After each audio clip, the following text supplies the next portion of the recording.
Muraho Yesu nashimwe turashimana muri iki gitondo yaturinze ko turiho kubgayo kubw'imbabazi zayo habwa icubahiro muri iki gitondo ngira ngo tugiye kuganira ijambo ry'Imana ndomo Kristo nizera Kristo sengera mu itorero rya Kanani Revival Temple paseri wongeye twagaba Frauds tugiye gusenga ijambo ry'Imana ariko mbere yuko dutangira reka dusenga Imana tuyiragize hanyuma idufashe kumva ijambo no kurivuga kuko ijambo ni rigari kuturuta. Reka dusenga Imana. Turagushimiye Mana y'Isaka na Yakobo na Abrahamu, turagushimiye Mana ikiranuka kurushaho, turagushima kuri hejuru ya byose, turagushimiye kuri aya manywa yuko waturamukije tukaba turiho duhumeka ikiburo kibi cyawe. Ahasigaye aya masaha mwami Imana turaguhamagaye kugira ngo tugire neza ubwiza bwawe bumanuke kubw'ijambo ryawe. Ni ijambo rituruta, ni ijambo rikomeye, ni ijambo ry'ubuhanga buhambaye, ariko ndakwingize kugira ngo udukoreshe nk'igikoresho kizima muri aya masaha kugira ngo tubashe kubwira ubwoko bwawe, kugira ngo ijambo ryawe niriza rikora umurimo udasanzwe mu mitima y'abantu, ribashe kuzura no gukiza kuko uri Imana. Tugwerere icubahiro ngo abari ubasha kuvuga twebwe tukubera impanda. Urakoze kubyo. Amen. Bakundwa nshuti z'umusaraba rero nagira ngo dutangire dusoma ijambo ry'Imana. Amazina yanjye nitwa Umulisa Izelte. Ngira khasirino nkunda kitwa Yaya, nkabandi na Mama Becky, n'umubyeyi w'abana babiri n'umutwaro umwe nk'ibisanzwe. Rero reka tuganire ijambo ry'Imana. Tugiye gusoma ijambo ry'Imana muri Bibiliya yera mu Baheburayo igice cya 11 guhera ku murongo waho wa mbere. Turagenda dusimbuka gato gato ariko turasomba amagambo makeya. Umutwe w'ijambo uravuga ngo kwizera icyo ari cyo, ibyitegererezo by'abizera nyakuri. Imana ishimye cyane. Rero umurongo wa mbere uravuga ngo kwizera niko no kumenya rwose ibyiringirwa udashidikanya ko bitazaba, kandi niko kuduhamiriza ibyo tutareba ko ari iby'ukuri. Umurongo wa kabiri ukavuga ngo icyatumye abakera bahanwa neza nuko bari bagufite. Imana ishimwe. Reka mbengarukiye aho ngaho ngiye kuvuga ku ijambo ryitwa kwizera. Kwizera ni ijambo riremereye kandi ni ijambo rigari kandi n'iryo shingiro ngira ngo ryo kumenya Imana. Ijambo rirambwira ngo utazi Imana ni ku murongo wa bensimbutseho gato, umurongo wa 6 kuri iki gice haravuga ngo ariko utizera ntibishoboka yuko anezeza Imana, cyangwa se ariko utizera ntibishoboka ko ayinezeza. Kuko ijambo riravuga ngo kuko uwegera Imana akwiriye kwizera yuko iriho ikagororera abayishaka. Haleluya. Hanyuma rero nagira ngo mbabwire ku ijambo twitwa kwizera. Kwizera ni ijambo rigari cyane niko nababwiraga, kandi ni ijambo rikomeye.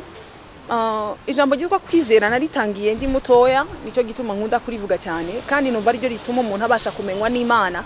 Hano hepfo haravuga ngo icyatumye abakera bahamwa nk'abakiranutse ngo nuko bari bafite uko kwizera. Iyo udafite kwizera biragoye cyane kubasha kubona Imana, kandi biragoye cyane kubasha gukiranuka. Ariko hasi haravuga ngo nonko gukiranuka kw'abatubanjirije kwemejwe no kwizera kwabo. Bisaba ngo kwizera kurimo uburyo butandukanye. Kwizera nabanza kubabwira kwizera niko kubyara gukiranuka. Bishatse kuvuga ngo iyo utizera ntiwakiranukira Imana. Kwizera bituruka hehe? Kwizera biza biti. Nicyo kintu cya mbere mu Kristo yamanza kwibaza. Kwizera kuzanwa n'iki, kuza gute? Ngewe ukanje uko nakubonye cyangwa uko nakwizeye, numva nshaka kuvuga amagambo nzi nabayemo n'uyumbamo, kandi icyo nizera cyane kurushaho nuko mvuga ibyo nzi. Ndarwa ngo ndagendera cyane kuri Bibiliya, ariko Bibiliya niyo yabanje gutuma mbasha kumenya kwizera ngo ni iki. Kwizera no kumenya ugakuraho gushidikanya. Banza kumenya ngo mbese uwo nizeye ninde, ashoboye iki, ari mu ruhe rwego rwo gushobora, yabasha kumarira iki nkanjye. Kuko ubundi muri twebwe kamere yacu turemwe mu ntege nkeya, ntacyo tubasha kwiha, ntacyo twabasha kwikorera, naho twabasha kwigeza. Ariko ubashije kumenya ko hejuru yawe hari izindi imbaraga zibasha kuguhesha guhinduka, nibyo biguhaniriza no gukiranuka. Nuvuga ngo umenya ko Imana iriho. Urugero nabayemo nuko kwizera nagukuye mu gusoma Bibiliya. Nagiye menya amakuru ya Eliya, niga ku makuru ya Ana, ntekereza kuri Abrahamu, icyo gihe nari mu bigeragezo bikomeye ku buryo nabonaga igisubizo ntacyo mfite kandi iwacu ntacyo babasha kumarira. Hari igihe cyari gikomeye iwacu mbona biteye ubwoba, ariko ndavuga ngo ese ya Mana njya numva bavuga yakoreye Eliya, ya Mana bavuga ko yabanye na Abrahamu kabana na Sara kabyara mu gihe cyo gucura, ese iyo Mana ntishoboye koko? Uwayizera nkemera ko ushoboye nkayikurikira ntacyo yankorera. Hanyuma nagize kuyizera, ndavuga ngo noneho nibiriho ngomba kwibona byanga bikunda. Niba yarakoze ibyo, niba yaraciyemo inyanja kabiri abisirayeli bakambuka, ngomba kwibona icamo inyanja kabiri z'ubuzima bwanjye zigacika, nkambuka nkagera ku rundi rwego rurenze urwo natekerezaga. Rero bakundwa, kwizera ni ukurenga cyane ibyo ubona nk'ibibazo, hanyuma ukambuka hirya ukamenya ngo hejuru y'ibibazo mfite hari Imana. Iyi si tubamo itegetswe n'abami babiri, hari Imana ikora ibikiranuka, hari Imana ikiranuka, hari na Satani ukora ariko agakora ibyangwa n'amaso y'Imana, cyangwa se ntakora ibiri ubushake bw'ibyiza. Rero akenshi abantu ko tubayeho dusanga twaravutse mu buzima dutegekwa n'ubushake bwa Satani, tukabimbataza Satani, tukabivukiramo, tukabikuriramo. Ariko kwizera kuza mu gihe ubashe kumenya ko noneho hatariho Satani hariho n'Imana. Nuvuga ngo mu hirya ya Satani hari Imana, hirya y'ibigeragezo hari Imana ishobora gukuraho ibigeragezo. Hanyuma iyo ubashije kumenya ko hari Imana ibasha kugukura mu makuba, urayishakisha. Niba hariho amakuba, niba hariho ibyago, hariho n'ibyiza. Niba hariho ibibazo, hariho n'ibisubizo by'ibibazo. Noneho bikagutera gushakisha igisubizo. Hanyuma ibyo nibyo bigutera gushakisha iyo Mana izana ibisubizo, iyo Mana iruhura ikuraho ibibazo, iyo Mana iruhura imitima y'abantu, iyo Mana ihindura amateka y'abantu, hanyuma ukayishaka muri urwo ruhande. Rero nifuza kubabwira ngo kwizera ni ukurenga cyane ibibazo ufite. Uyu munsi wa none ukamenya ko hari Imana. Iyo Mana rero uyizana ute mu buzima bwawe kugira ngo ibashe guhindura amateka yawe. Imana uyizana mu kuyibona ko ari Imana ishobora, ukayibwira ngo namenye neza ko ari wowe ukuraho ibibazo, namenye neza ko ari wowe utanga amahoro, namenye neza ko ari wowe basha guhindura amateka yanjye. Nicyo gituma nkwiyegereje mu buzima bwanjye nguze. Nimba waraciyemo inyanja kabiri, nimba warabanye na Eliya ku musozi Karumeli, niba warahaye Hana kubyara mu gihe kidashoboka, nanjye uyu munsi wabasha guhindura ibyanjye. Hanyuma mu kuyikurikira biragusaba kuyikurikira n'umutima wose. Hari ijambo rivuga ngo nusoma icyo gice Musa aravuga ngo kwizera kwahwanyijwe n'abakera nko gukiranuka, byabaye nko gukiranuka kuri bo, kuko uko kwizera kwatumye bashakisha Imana, birinda gukiranirwa bava mu byaha. Buriya Imana iyo yizeye hanyuma ukayitandukanya n'ibindi byose ukayizera yonyine, buri ushaka igisubizo ku Mana utandukana n'ibibazo, utandukana no kugira nabi, utandukana no kubeshya, utandukana n'ubusinzi. Uko benshi uyu munsi abantu barashakira ibisubizo mu kubeshya, mu gusambana, mu kuryarya. Ugasanga umuntu anezezwa no kubeshya, anezezwa no gusambana, akabirota, akabitekereza, akabikora. Ariko iyo umashije kumenya ko hari Imana ibasha kugukiza ibyo byose, ikakuzanira igisubizo kiri muri sens normal, kiza ari igisubizo kizima kije kugukiza, iyo Mana urayikurikira, urayishaka, ugahitamo. Rero mu buzima bwacu tukwiye guhitamo. Kwizera ni kimwe ni impano, ni kimwe kigufasha guhitamo inzira ukwiye kunyuramo. Rero iyo wizeye Imana uhitamo kureka ibyanduye byose, ukarwana n'intambara. Nubwo dutuye mu mubiri, nubwo dutuye mu gihugu cy'ibyaha, mu gihugu cy'amakuba gikora nabi, ariko iyo uhisemo kubireka ugafata inzira yo gushaka ibyiza, Imana izigusanga kandi irakwiyereka ikakureka ko yumvise ubushake bwawe. Rero kwizera ni nk'ukuboko kuguhesha gushikira ibyasezeranijwe utarashikira. Iyo ufite kwizera biguha gusatira Imana cyane no kuyishakana umwete, ukabwira ngo namenye neza ko ari wowe ubasha kuntabara, namenye neza ko ari wowe ukora ibirenze cyane ibyo umuntu abasha kwibwira. Hanyuma ibibazo bikure ukabwira ngo wabibazo we uzashiraho, hanyuma nambuke nshikira ibyiza uko ubimpesha ariho. Uko niko kwizera, nukubona ko ibibazo ni uyu munsi bizakemuka. Ase bizakemurwa nani? Bizakemurwa na ya Mana wizeye inyamaboko, yayindi wumvise amakuru yayo. Imana ishimye cyane. Rero ibyishimo by'abizera n'ubutsinzi, niko nabivuga, kuko iyo umuntu yizeye bimuhwaniriza n'ibyishimo. Kwizera kwawe kukuzanira ibyishimo, hanyuma kwizera kwawe kukakubera intwaro urwanisha mu gihe cy'amakuba. Kwizera kwawe kukaguhindukira ukuboko bizitira ibyasezeranijwe biri ahantu ushaka gushikira. Ndi umuhamya numva nuko igihe ati kidakwiriye, ariko reka mbabwire, iyo wizeye Imana ukayiha umutima wawe ugasiga inyungu z'isi, ugasiga ikibi, hanyuma ugakurikira icyiza, hanyuma ukiyegeza Imana mu buzima bwawe, icyo ubwiye Imana iracyumva. Reka mbabwire ikintu gituma kenshi tudakunda gusubizwa n'Imana cyangwa se ngo tureme kwizera.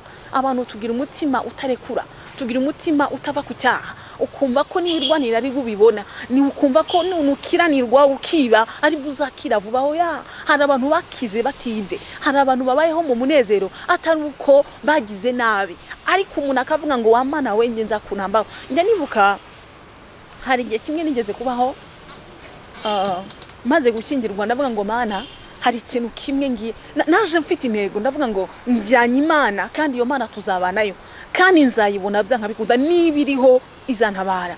Hanyuma nza mfite intego yo guhindura amateka, ndavuga ngo ubuzima mbamo sibwo nzabamo. Rero ndayisenga kandi ndayizera, mbona amateka ahinduka. Rero ndashaka kukubwira ntatinze mu magambo menshi, kwizera ni intwaro yo mu Kristo. Yo haleluya, kwizera ni intwaro yo mu Kristo. Gute kwizera? Iyo ukugize kurakubwira ngo uganira n'umutima wawe, umutima ukabwira ngo mbese wari uzi ko dufite inshuti. Ibintu bimaze kugukomerana wicara ahantu gatuza ukabwira umutima ngo mbese wibuka ko dufite umukiza, wibuka ko dufite inshuti, wibuka ko dufite umutabazi yabasha kudutabara. Hanyuma wa mutabazi ukamushira imbere, ukamuhamagara, ukamubwira ngo mutabazi wanjye ndi hano, amakuba ni menshi ariko nifuza kuntabara.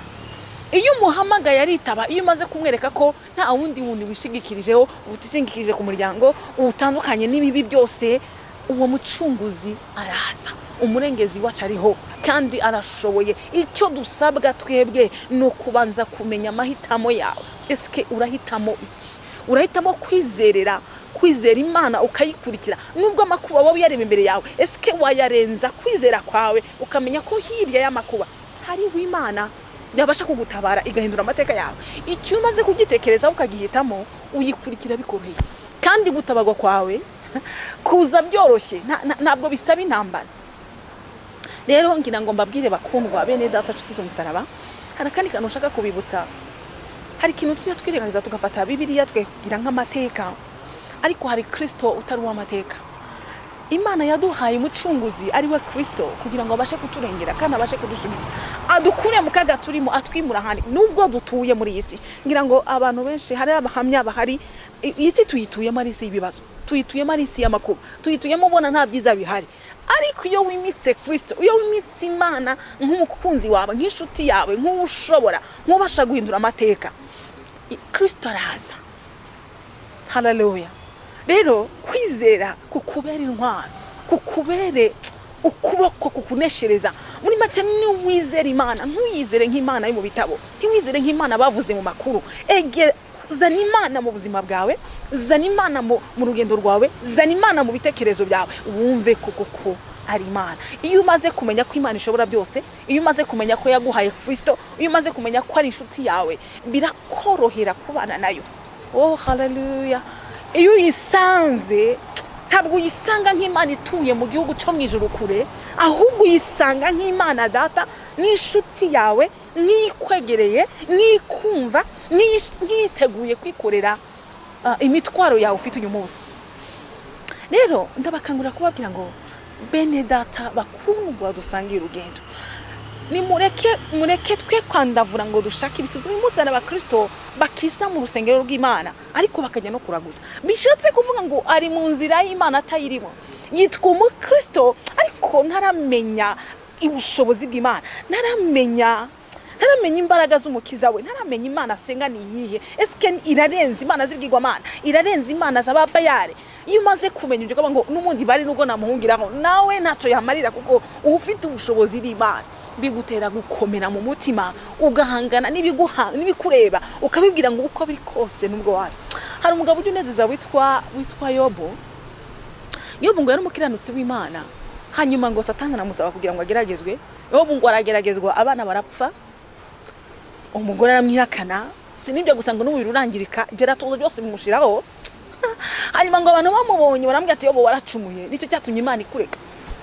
Ngo biba birebire, n'abagaragu baramuta, byose bisa naho byose birangiye. Hamwe yabonaga ibintu byose birangiye, hanyuma ngo baza kumucunaguza muramwe ngo ariko wundi waretse iyo mana n'ubundi ko ntacyo yakumariye urayizirikaho ngo ikumarire iki ayiwe haleluya ako kantu karanezeza akajya gatuma nkunda imana arangije arababwiye ati nimureke mbabwire aravuga ngo imana nizeye ni imana ikomeye ni umucunguzi wanjye aravuga ngo ntegereje umukiza wanjye ndabizi neza ko azantabara kandi azahagurutswa ku ntebe y'icubahiro no kuza kuntabara jewe yo mumureba nuzuye ivu jewe yo mumureba ndyamye hasi nuzuye ibisebe mubona ko nta byiringiro bigisigaye arababwira ngo ni mwihangane gato kuko umukicunguzi wanjye ariho kandi azaza kandi ngo ibyiringiro byo kumwiringira urukundo mukunda nuko mwizera ntabwo biza kurwaho nuko umubiri waboze nibiza kurwaho nuko ibintu byose byashira ngo naje nambaye ubusa ndasubira nambaye ubusa arabanga ubyo ntibirabi impamvu yo gutuma ndeka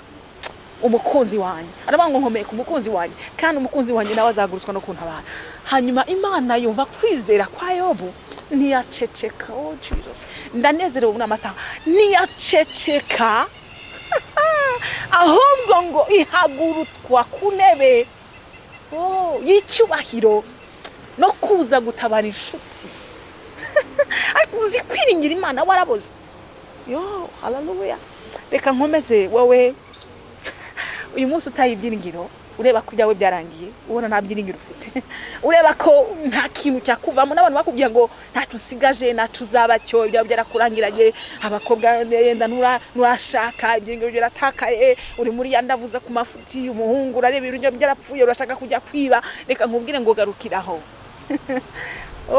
garukiraho aho ugeze ntuharenge shaka imana mu bundi buryo niba warayisengaga yisenga wibwira ngo noneho nuri kure uriho misema kugukurikira ibyo nibwiraga nibyo natekerezaga gukora ko ari igisubizo ndabiretse ngiye kugukurikira unyireke nk'imana iyo mana nutayibona nibibaho nta wayishatse ngo ndabujya navuze ngo kuva ndi muto kugeza nshaje sinigeze kubona aho umukiranutsi yakozwe n'isoni rero ibyiringiro byawe nibyo biguhesha kuburiwe uyu munsi wa none buriya umuntu yatura ikintu kemurimo umuntu abaho mu buzima umutima we umwemerera buriya umuntu asohora kwizera abagufite reka nkubwire ngo umutima wawe wigishe kwizera imana wigishe kumenya ko ufite umutabazi wigishe kumenya ko ufite inshuti kandi naho byakomera ukabona bishinyitse wirekura umukiza wawe mu musinzi ntabwo ari igisubizo mu busambanyi nta gisubizo kibayo mu bubeshi no kwiba nta gisubizo kibayo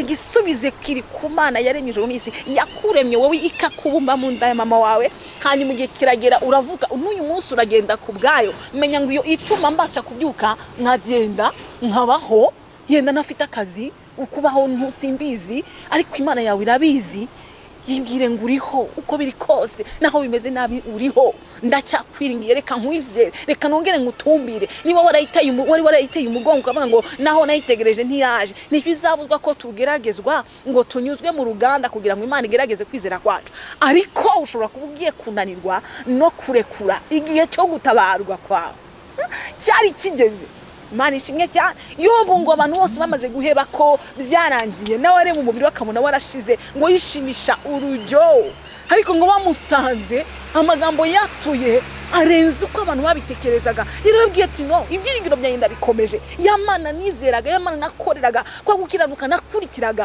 n'ubu ndagukomeje kuko umukiza wanjye ariho kandi azahagurutswa no kuntabara aravuga ngo kandi amaso yanjye niyazamureba ntabwo arayundi nayanjye byashaka kuvuga ngo Yobu yari yarizeye Imana nk'umugabo ukora nk'umugabo ushobora naho amaso y'abantu yabona birangiye nawe abona birangiye aravuga ngo uko biri kose wandemye afite kongera kusubizamo ubuzima akongera kamba kubaho haleluya inshuti zanjye ndabasaba ngo nimugire kwizera nimutumbire Imana wowe warunani bugeze kuri finale bona kubihebye uravuga ati narakurika Imana ntibyakunze narasenze imyaka 2 irashize ntibyakunze oya ntabwo biranga haracari ibyiringiro aho ushobora kunanirwa ejo mu gitondo ariko yari igiye kuza kuko wihanganiye amakuba kuko wayitegereje kuko wayizeranye umutima wihaye icyizere cyose hanze hano nta kinsubizo gihari ibisibeshwaho n'uwizeye Imana ngo uzayibamo kuko watumbiriye Imana yawe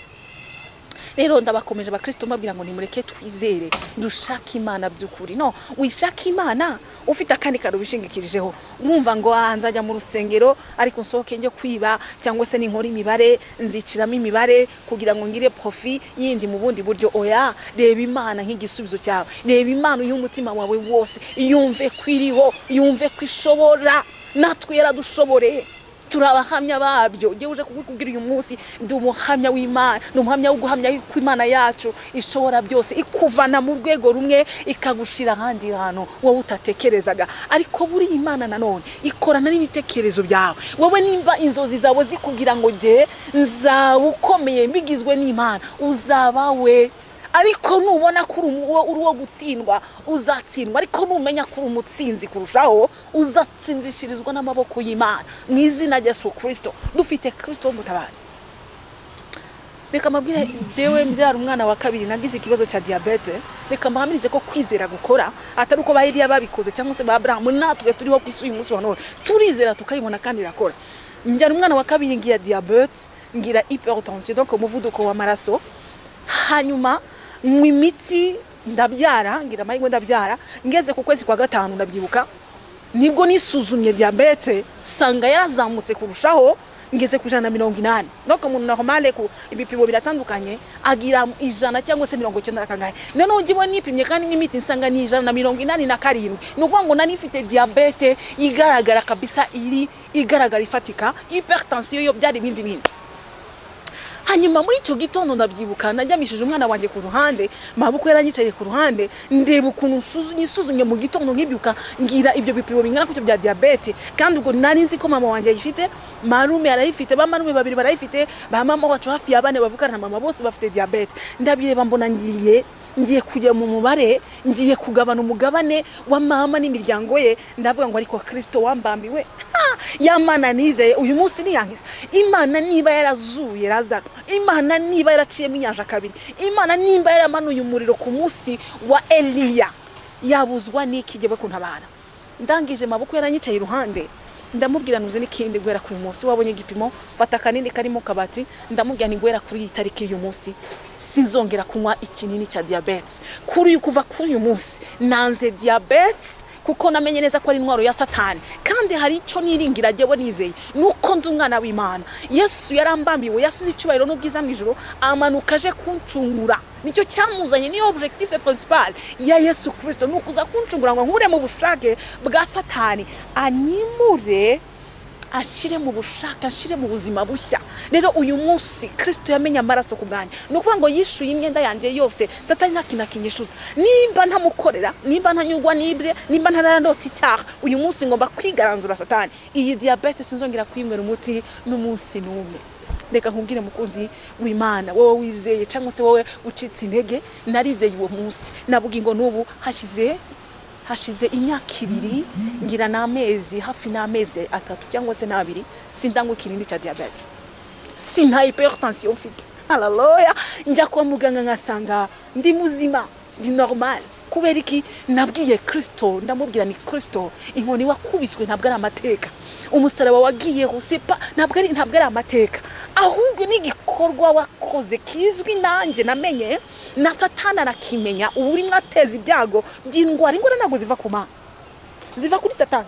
Ndabani rero iyi ni intwaro ya Satani yanteresheje, nanjye ngiye kumwigaranzura ngwanisha intwaro yanjye ariyo Kristo no kwizera kwanjye mutera ave mu buzima bwanjye. Uwo munsi narabirahiriye niraya nabani mu izina ry'Uwiteka Imana nyine ngabona Kristo wambambiwe, sinzongera kumukini cya diabetes, sinzongera no kugwara diabetes, sinzaraga umurage wa mama, kuko Kristo yandaza umurage wo kubaho.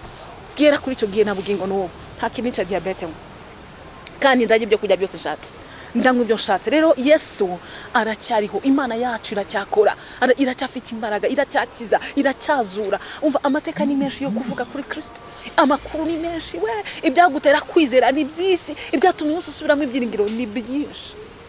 N'uyu munsi ko waramutse ukaburiho, nacyo ni kimwe mu bigutera kongera kwibaza ngo ni kuki ndiho. Objectif yawe yo kubaho ntabwo ari ugupfa upfuye nabi.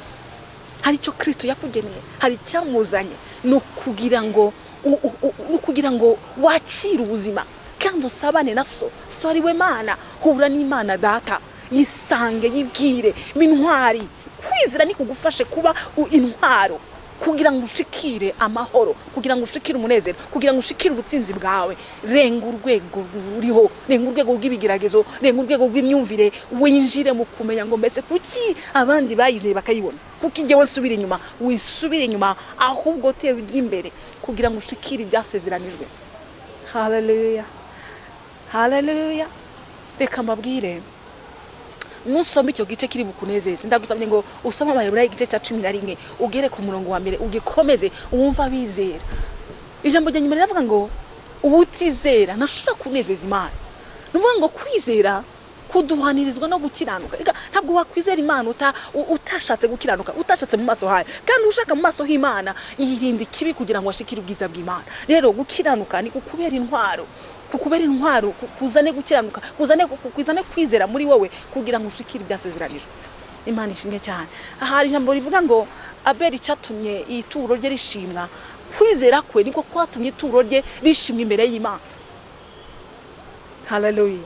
Rero kwizera kwawe ukureme urema kwizera umenya Imana menya Imana ko Imana ishobora kandi ibasha kugutabara. Rero ndabifuriza amahoro y'Imana ndabifuriza ko mumenya kugira neza ku Imana mwitinda mu bigeragezo mwibabara. Uyu munsi niba uri mubona unyura mu nzira udashaka ubona uri murakora ibintu ntibikunde no wijiginege wisubira inyuma wikwiheba wikora amakosa wijya guhemuka oya ahubwo rushaho gushaka mu maso y'Imana yibwire ngo harari cyo nakoze ntatunganije reka nkitunganye hanyuma unsange ugira icyo ukosora. Reka mbabwire bakundwa bene data nukuri mureke tumenye Imana itari yo mu bitabo reka tumenye Imana itari histoire.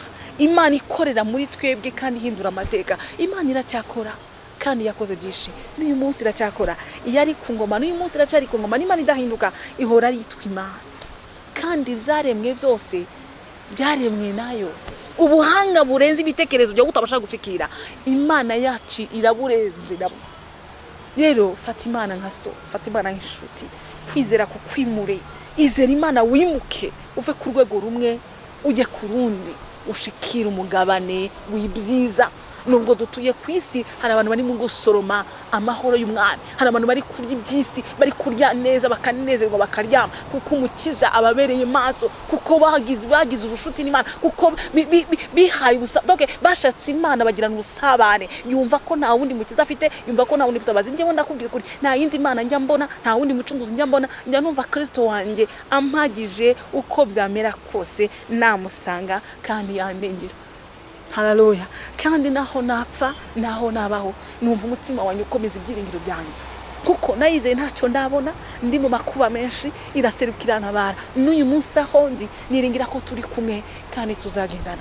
Rero bakundwa n'abatindiye nishimiye ko mwabanye nanjye mbifurije kongera gukomera mu Mwami Imana kandi n'ukuri mwongere mukomere nongeye kubabwira ngo ni mwongere mukomere mwongere mwizere kugira ngo mubone kugira neza ku Imana. Rero ndabashimiye abo twabanye Imana ibaha umugisha kandi ndabiyegereje ngo ubuntu bw'Imana bubane nawe. Aya masaha rero ni mureke dusenge dusoze ariko ndabifurije ngo reka kwizera kukubera ukuboko kugusatiza kugushikane ku gisubizo cyawe. Reka kwizera nawe kukubera intwaro urwanisha kugira ngo urenge ubushake bw'umubisha wawe kukwinjize mu gisubizo cyawe kuko ni wowe wenyine ufata decision ukavuga ngo giyewe iminsi najagaraye cyangwa se iminsi nazengurutse uyu munsi imisemo gukurikira Imana kandi koko nta kindi kintu nyibangikanyije nyikurikire by'ukuri kandi nayo ndahamya neza kuzantabara. Nyewe nyikurikira rwa mbere narebye ngo Mana ndagukurikiye niba uriho nzakubona kandi naho byafata ibishye ariko icyonze cyo nanjye nzakubona kandi Imana narayibonye. Uyu munsi nkubwiye amateka yakubana maremare ariko ndakwiringije wewe warucitse intege. Murakoze cyane mureke dusenga Imana dusoza. Mana ndagushimiye kandi ndakubashye ndaguhimbaje kugira neza ndaguhimbaje ko nawusana ndaguhimbaje kuri Imana uritangira ukaba nisoza ry'ibiriho ngo wayicyubahira. Mana rero tumaze kuvuga ijambo ryawe ni ryawe ni ijambo rikiza ni ijambo ribohora ni ijambo ritanga amahoro ni ijambo rizana ubuzima. Ndasenze ngo Mwami Imana wumvise ijambo wese rimuvure ryomore igikomera aho kiri rimuzanire gutabarwa rimuye gushikira ibyiza bituruka muri wowe. Nimwe kongera kumva impumeko nziza yawe Mana. Wari ucitse intege, wari wihebye, wari ugiye gutandukira, mwami Mana wongere musubize ijambo ryongere rimukomeze. Yo haleluya.